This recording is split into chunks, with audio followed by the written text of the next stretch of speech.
হাজারীবাগ ছাড়ছে ট্যানারি, তবে এখনো কাজ চলছে ৭-৮টি কারখানায়। বাতাসে আছে কটু গন্ধ, এখনো দুর্লভ বিশুদ্ধ পানি। পরিবেশ অধিদপ্তরের তদারকি চললেও দূষণমুক্ত করতে কোনো উদ্যোগ নেই। এদিকে দ্রুত রাজুকে ডিটেইল এরিয়া প্ল্যান বাস্তবায়নের তাগিদ দিয়েছেন পরিবেশবিদেরা। প্রায় ৪ কিলোমিটার এলাকা জুড়ে হাজারীবাগ, বাসিন্দা ১ লাখেরও বেশি। বুড়িগঙ্গা রক্ষা ও পরিবেশ দূষণ বন্ধে এখান থেকে সরে যাচ্ছে ৬৭ বছরের ট্যানারি কারখানা, নেই যান্ত্রিক দামামা। তবে এখনো বাতাসে কটু গন্ধ, খাওয়ার উপযোগী নয় পানি। পরিবেশ অধিদপ্তর জানাচ্ছে চামড়া প্রক্রিয়াজাতে লাগে প্রায় ১০০ রাসায়নিক। এসব থেকে উৎপন্ন হাইড্রোজেন সালফাইড, মিথেন ও সালফিউরাস অ্যাসিড এখনো ছড়িয়ে আছে এই এলাকায়। এলাকার মানুষ মনে করেন যে গন্ধের ঠেলায় থাকতে পারে না, ঠিক আছে, অনেকে মনে করেন যে নাক দরিয়া যায়। হাজারীবাগে ট্যানারি কারখানা ছিল ২০০-রও বেশি।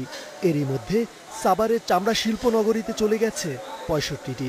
বাকিগুলোকে সরিয়ে নিতেও চলছে কাজ।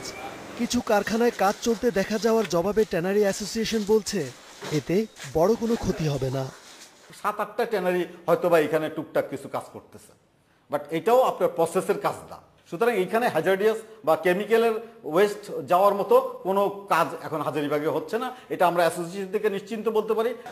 এদিকে ট্যানারি সরে যাওয়ার পর হাজারীবাগে রাজুকের প্রস্তাবিত ডিটেল এরিয়া প্ল্যান বাস্তবায়ন এখনই শুরুর তাগিদ দিচ্ছেন পরিবেশবিদেরা। এই জায়গাটা যখন শিফট হয়ে যাবে, শিল্পগুলো চলে যাবে, এখানে মূলত শিক্ষা প্রতিষ্ঠান এবং এখানে উন্মুক্ত স্থান করার প্রস্তাব দেয়া আছে। আরেকটা প্রস্তাব দেয়া আছে, সেটি হচ্ছে যে মিশ্র ভূমি ব্যবহার।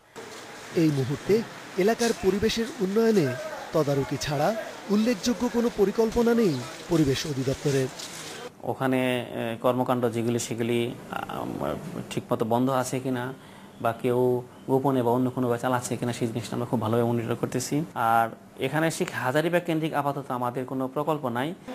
তবে সব কারখানা সরে যাওয়ার পর নতুন আঙ্গিকে হাজারীবাগ গড়তে কাজ শুরুর কথা জানিয়েছে শিল্প মন্ত্রণালয়।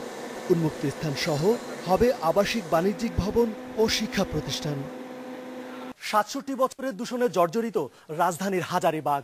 কারখানায় স্থানান্তরে সেই দূষণ থেকে একটু একটু করে সরে আসতে শুরু করেছে এখানকার পরিবেশ। পরিবেশবিদেরা বলছেন দীর্ঘ দূষণে পানি বাতাসের অবস্থা এতটাই খারাপ যে পুরোপুরি স্বাভাবিক হতে অপেক্ষা করতে হবে আরো কিছু সময়। আর আশার কথা হচ্ছে এই এলাকায় নতুন করে কারখানা গড়ে তুলতে ছাড়পত্র দেবে না পরিবেশ অধিদপ্তর। রেজওয়ানুল হক, ইন্ডিপেন্ডেন্ট নিউজ, ঢাকা।